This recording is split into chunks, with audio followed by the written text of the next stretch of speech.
at the Minnesota State press conference. Head coach Todd Hoffner and his team improved to 14-0, advanced to the national championship game. McKinney, Texas. Senior linebacker Zach Robertson, senior wideout Shane Zylstra are here with Coach Hoffner.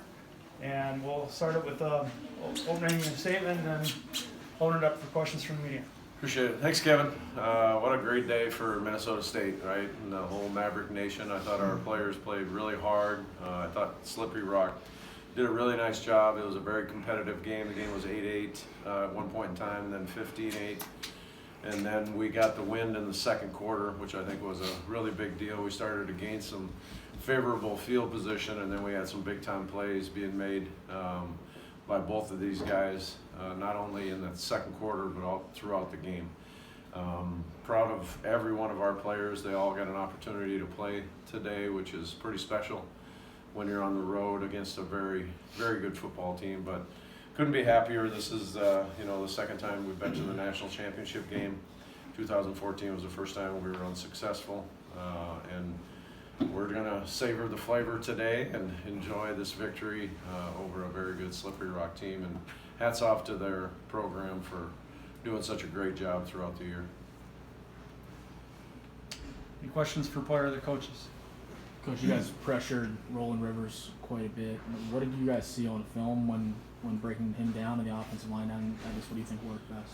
Really, Roland Rivers is a really special football player, very tough, hard-nosed, and as you can see, that stop right before half became huge because if they were able to score there, they would have closed the game within, made it 15-30 going into halftime. And as you can see, Roland took his team right down there early in the third quarter and scored, and it could have easily been a one-touchdown game. So Coach Glagowski, working with not only Zach, but all the defensive players, I thought a lot of the pressure came with great coverage. I think the back end was doing a really good job of keeping things in front of them and doing the right things. And Braden Thomas and all the defensive linemen up front, it became a little sloppy, and it became tougher to rush the quarterback when there came more snow. So, Zach was adding in a little bit to try and contain him, but it's tough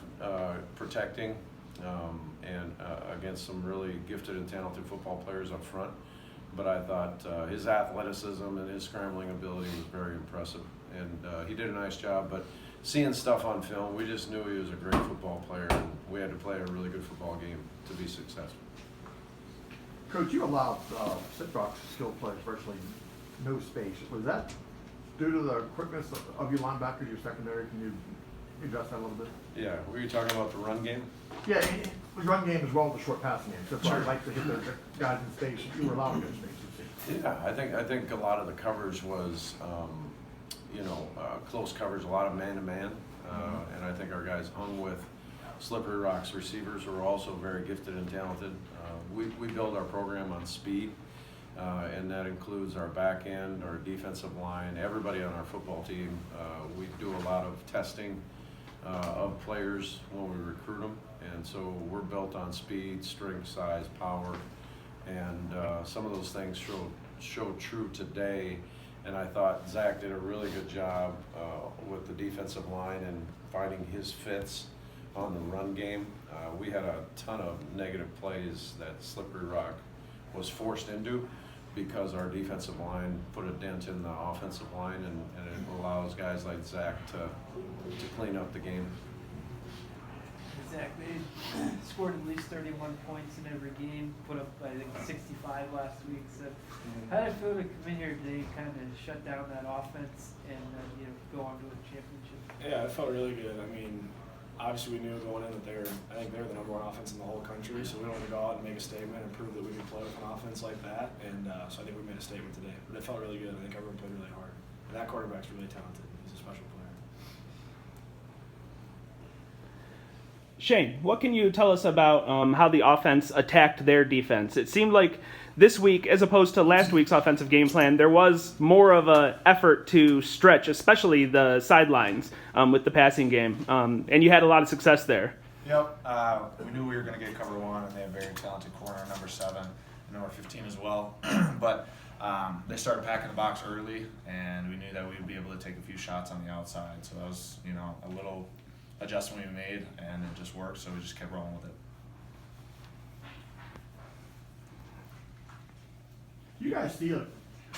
Coach, you guys see a lot of that type of defense where teams are stacking the box trying to stop your big running back, and that enables plays in the passing game to open up?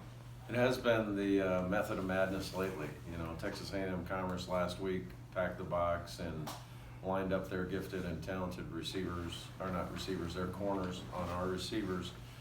This week we saw the same thing. So, it's no secret that we love to run the football. And at the end of the day today, we probably ended up with over 200 with some of the younger guys getting some really good mileage and yardage and stuff. So, it took a while to loosen them up, but I thought Slippery Rock's defense was definitely geared and keying on Nate Gunn, and I thought they did a pretty good job for the most part.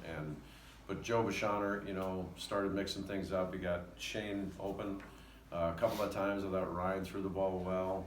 JD made a couple of mistakes in the throwing game, but other than that, he made some good decisions, some good throws. So our offensive coordinator Joe Bashauner, I think now we're probably the #1 offense in the nation. We've been the #1 defense in the nation. So a lot of great things to be proud of, right? And our mantra is to go 1-0, and today we did that. And next week we're going to have to accomplish that too if we want to do something special. Shane, Slippery Rock went up, they cut it to 30-15 with 8:41 left, and then 19 seconds later you have a 73-yarder. What's going through your head at that point, and as you get back to the sideline where they kind of score and cut it a little bit, and you guys just bounce right back up? Yeah, we knew that we couldn't take our foot off the gas. It's something we talk about all the time. Can't let up, because obviously they're here for a reason. They're a great team. They can make a comeback, so we just have to keep pouring it on them, and it just happened to be me that play. He's a very humble guy. He's a very special player, much like Zach too.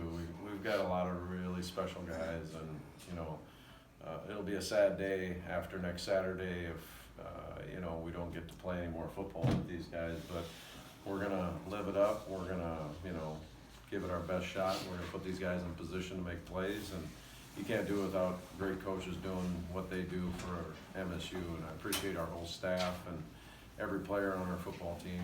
They just played really well today, and we're looking forward to next week. Last question for the player or coaches? All right, thanks. Good. Thank you.